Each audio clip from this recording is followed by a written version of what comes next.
What's going on, everybody? Brian Mann here, Hands-On Auto Training. This is the end of the day, January 28th, 2022. Guys, I got so much footage for today, but it'll take me forever to edit it. I gotta tell you, it's been a rough day. You ever have one of those days where it just doesn't go well? Well, that was my day. I'll share some of it with you. I'll use this, all my footage as B-roll, but I've got a lot of footage I was doing with stuff. But the good news about today is it's uScope giveaway day, okay? We're gonna be giving away the uScope. I got the names in a bucket here, and somebody flew away. I gotta put them back in there. There you go. All the names are in a bucket. We'll go ahead and get to that in a little bit. I hope you guys are doing better than me. But today started out, I went back to that 2000 Buick LeSabre. Guys, this is old school GM. I don't see why I'm not able to get the security done in this. I'm using SPS2. I do have an MDI2. The only thing that I think that might help me out is using a regular Tech 2, doing either legacy pass-through or Tech 2 remote if they even allow it. So I got to this vehicle. They had another used computer. Guys, the service numbers match up on these things. And, you know, I was thinking it must have been something with the way the vehicle communicates with the security or whatever, the passkey 2 versus a passkey 3 system. But it didn't make any difference here. So I'm going to go ahead and X out of this. And let's go and see what happens here, guys. I'm hoping for good news. Our security light is out. That's good. I'm going to turn the key off, let it sit for just a second or so, and then we're going to go ahead and turn the key on. We're looking for a security light to go out. There's our security light, and it's still on. What the heck's going on here? Well, how about that? The used computer that we're putting in it this time comes from a 2000 Pontiac Bonneville. All right. There should be no problem here, as this vehicle uses a passkey 3 system as well, a transponder style key. So I went ahead and did a programming. It was successful. I went to do the security learn, and it passes. The security learn starts. I get a warranty claim code and all that from the security learn. However, we still have a no crank, no start situation. The only code setting is a 1631. So I started checking around. I spent a lot of time on this, checking different functions in the Tech 2 and this, that, and other thing. I also called GM to see if they'd give me access to SPS1, and that was a 40-something minute phone call to get them to actually grant me access to SPS1. I did the whole job with SPS1 as far as the security part, and we still have a no-start vehicle. So guys, desperate times call for desperate measures. I ordered up a HP tuner kit. I'm going to go ahead and get this. I should have it on Monday or Tuesday next week, and I'm just going to delete the vehicle security from this vehicle and get it down the road. The next job of the day was a 2011 Grand Caravan. This was a just a PCM update. This went smooth, zero problems there. It was a good job, and I needed that, if you know what I mean. After that, we went back to that 2000, I think it was a 2011 Infiniti QX56. And this thing's having all kinds of issues. We replaced the PCM with a used part because the original PCM would blow the fuse. It would immediately pop a fuse. You turn a key on, a fuse would pop. And that's a PCM power fuse. So something was shorted inside this PCM.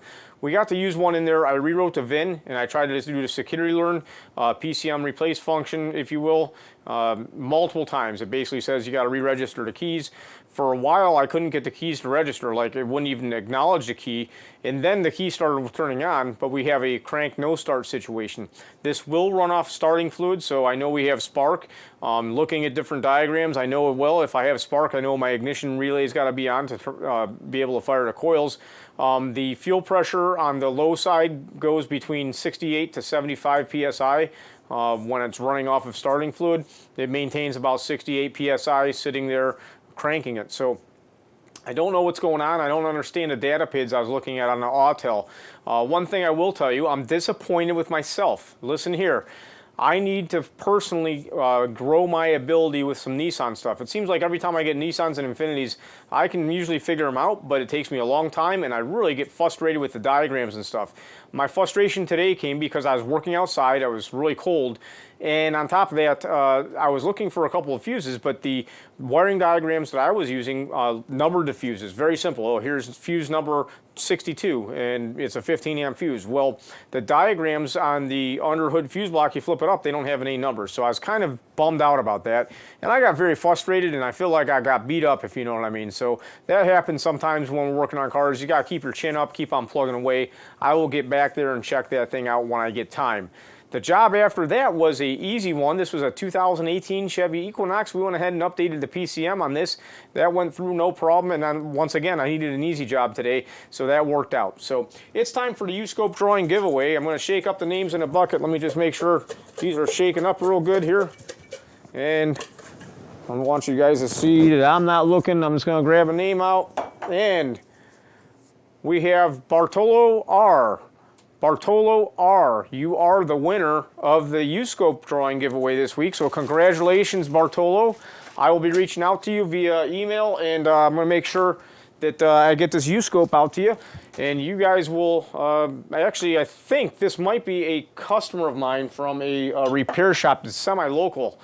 So he may be getting this in person, and I'll show you guys. I'll meet up with him in person and hand it off to him. So guys, congratulations to Bartolo.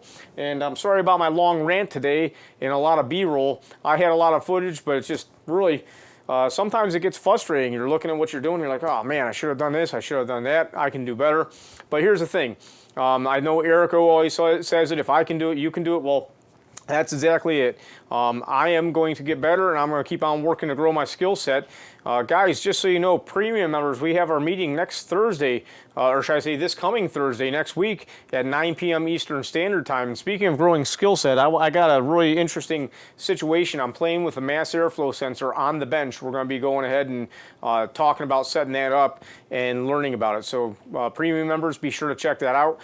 That will be part of a course for core members as I'm working on engine sensors and different sensors on the vehicle. So guys, I hope you all have a great weekend. Thank you for watching. Thanks a lot also for all the input. When you guys are giving me input, you know, somebody said, hey, try and use your tripod more. I agree. I'm running and gunning. Half the shops I go to, I can't even open a door to get in the car sometimes. So setting up a tripod, you know, might impede on another bay. Maybe it'll get tripped on. But I agree. I try not to do too much shaky camera work for y'all. But, you know, hey, it is what it is. I need to hire a full-time camera person. That's what I think I'd like to do. But I'm working on some stuff. I'm actually collaborating with another, I guess you could call him a creator, a very creative person that does videos and all kinds of different stuff. So maybe I'll come up with some new ideas. But you guys have a great weekend. Bye-bye.